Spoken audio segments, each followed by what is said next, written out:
Je vous montre le lieu où on peut voir les joueurs après les matchs de Coupe du Monde, la zone mixte. C'est un lieu inconnu du grand public qui est réservé aux journalistes accrédités. Alors on est ici dans les entrailles du stade de Boston après France-Norvège, en fait entre le vestiaire et le bus où les joueurs vont monter pour quitter le stade. Alors les zones mixtes ne sont pas spécifiques à la Coupe du Monde, ça existe dans toutes les rencontres sportives, mais ce qui frappe là vraiment, c'est leur gigantisme avec des journalistes du monde entier qui sont présents, encore plus quand de grandes nations s'affrontent. Là-bas, il ne faut pas avoir peur de la promiscuité. Il n'y a pas de règle pour poser les questions en zone mixte, tout le monde est derrière les joueurs et le joueur écoute le premier qui parle en gros. Maxence, quel bilan tu fais de cette phase de poule?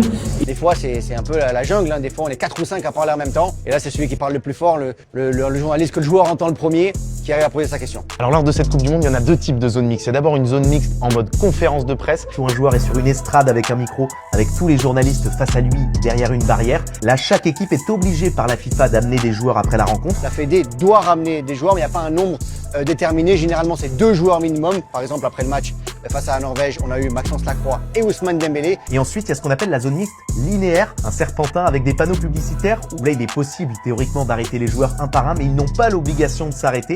Et ce qu'on observe pour l'équipe de France lors de cette Coupe du Monde, c'est qu'aucun ne s'arrête dans cette zone. Contrairement par exemple là, lors de France-Norvège aux joueurs norvégiens qui se sont arrêtés nombreux pour répondre aux questions de leurs médias. Et c'est quelque chose d'assumé côté français. Ça a énormément évolué au fil des années puisque il y a 10 ans par exemple, quand j'ai commencé les zones mixtes, on pouvait encore récupérer des joueurs à la volée, aller voir les joueurs directement et c'est vraiment le joueur qui décidait s'il parlait ou pas à la presse. Maintenant, si le joueur n'a pas l'autorisation, en gros, dans les vestiaires des joueurs, le communicant va voir les joueurs et dit ok, aujourd'hui c'est Ousmane Dembélé et c'est Maxence Lacroix qui vont parler aux journalistes, les autres filent directement au bus et vraiment dans de rares cas, le joueur accepte de venir parler aux journalistes. Alors la zone mixte est une véritable fourmilière où il n'y a pas vraiment de règles en soi, si ce n'est d'arriver tôt. Dans une configuration comme la Coupe du Monde où les stades sont très grands, il faut descendre de la tribune de presse assez tôt parce que il y a très peu d'ascenseurs. Aujourd'hui, par exemple, à Boston, il n'y en avait qu'un pour tous les médias pour descendre en conférence de presse.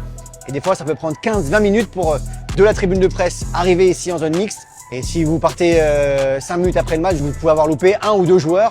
Et là, pour le coup, vous pouvez être en galère pour faire le papier derrière. Et alors en zone mixte, il faut souvent travailler dans le rush et l'urgence quand les matchs se terminent tard. Ah oui, les papiers doivent être envoyés très tôt.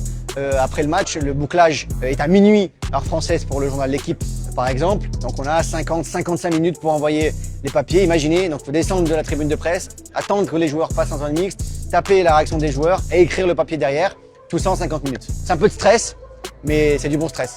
Et alors pour finir, il vous reste peut-être cette interrogation, pourquoi ça s'appelle zone mixte? Alors c'est un nom qui vient tout simplement de sa fonction parce que dans cet espace se croisent deux groupes de personnes qui ne se côtoient pas habituellement, les sportifs et les journalistes.